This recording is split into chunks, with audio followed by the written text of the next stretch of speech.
The Apostle Paul had a very interesting message to give to the Corinthians who were suffering for their faith.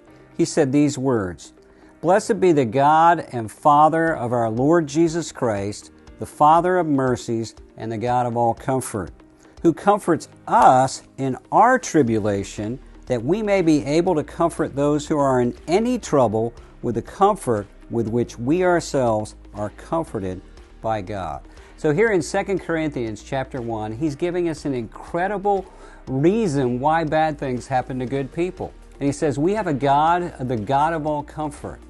And it's when we suffer, we get to experience something special, the comfort of God Himself.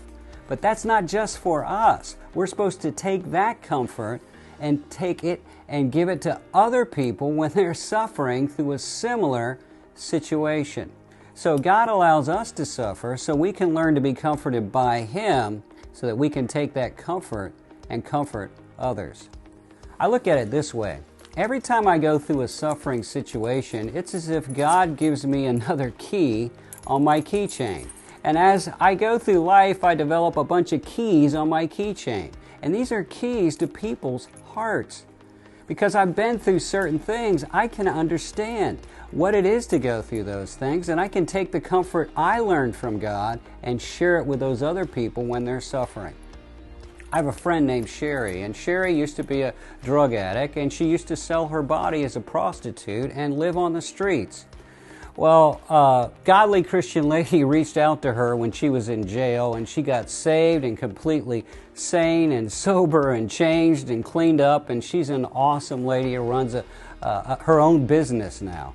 But what she also does is every Saturday she goes and reaches out to the homeless, to the hurting, to the abused, and to the addicted. And she has an incredible ministry to those people. She can speak their language like nobody else can because she's been there. She's gone through the same thing. She can take the comfort she learned from God to bring her out of that situation and share it with people who are down and hurting and help them find God and find comfort in God in their situation. Why are you going through a suffering season? Maybe it's so you can help somebody else in their suffering season.